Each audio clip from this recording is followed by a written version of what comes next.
Hafide Guam, Guahusi Joanna Delphin from the Joint Region Marianas Public Affairs Office. Today, we are at the home of Mr. Arthur Toves in the beautiful village of Agate, where he will share with us his thoughts and experiences during the Japanese occupation of Guam during World War II. Let's listen as Mr. Toves shares his story.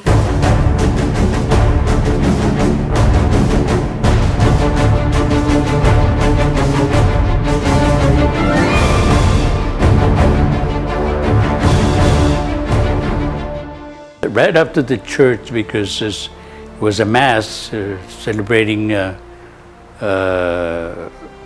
Mary's Immaculate Conception, I think. It was December 8th, after the church we went home. We having breakfast when something happened. The Japanese bombing Sumai. And we were kind of scared. So my mother was telling us to get all together. So we ran out of the house. So we were running from Sumai toward Agate, because my mother came from Agate.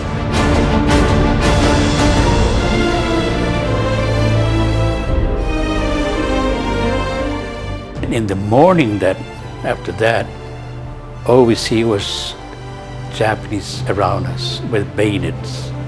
That's all I remember. All of us got scared, you know, looking at a bayonet in front of you. You gotta be scared.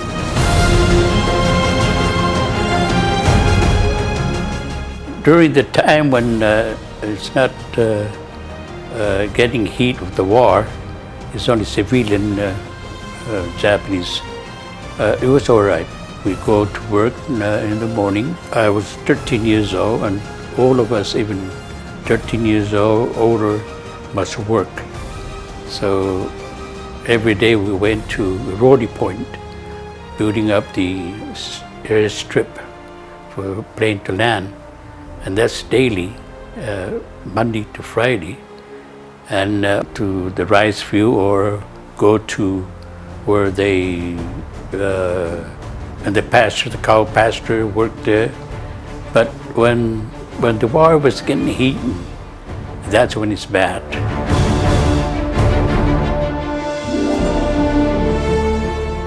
During the working at the airstrip, I was healthy. I was about, let's say, 14 years old already.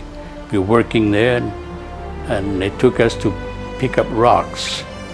So we managed to put up the rocks and throw it inside the truck. So this Japanese called me and said, "Kuchikoi," means come here. And said, "Kyusuke" means stand at attention. So I stood and waited, and wham, wham on my face and everything. Blood is coming down to my mouth, and it was rolling down to be knocked out, you know. And finally I woke up and said, "Goming kudasai." Goming meaning to say, "Sorry, excuse me." Because he went to his truck and pulled out the baseball bat to hit me. No reason why. God was with me, he didn't do it. So I stayed alive.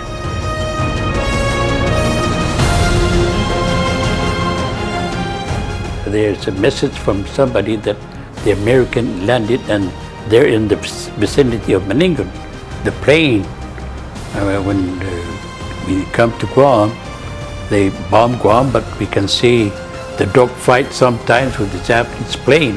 We saw that, but make sure you don't say anything, because if the Japanese know that you're saying something, they just be hating you.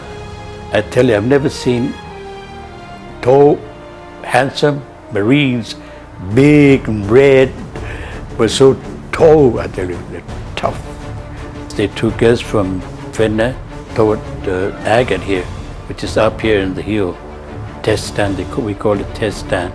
So we were stationed there. They give us all kinds of cans ration. We just will be war food, you know. Oh, I feel safe.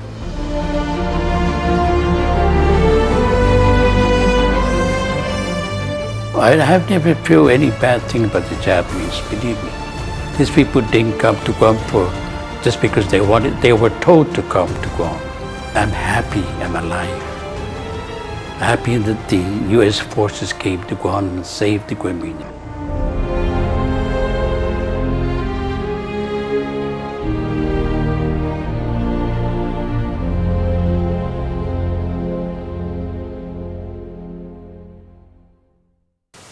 Stay tuned, Guam, for our final special episode of Island Images.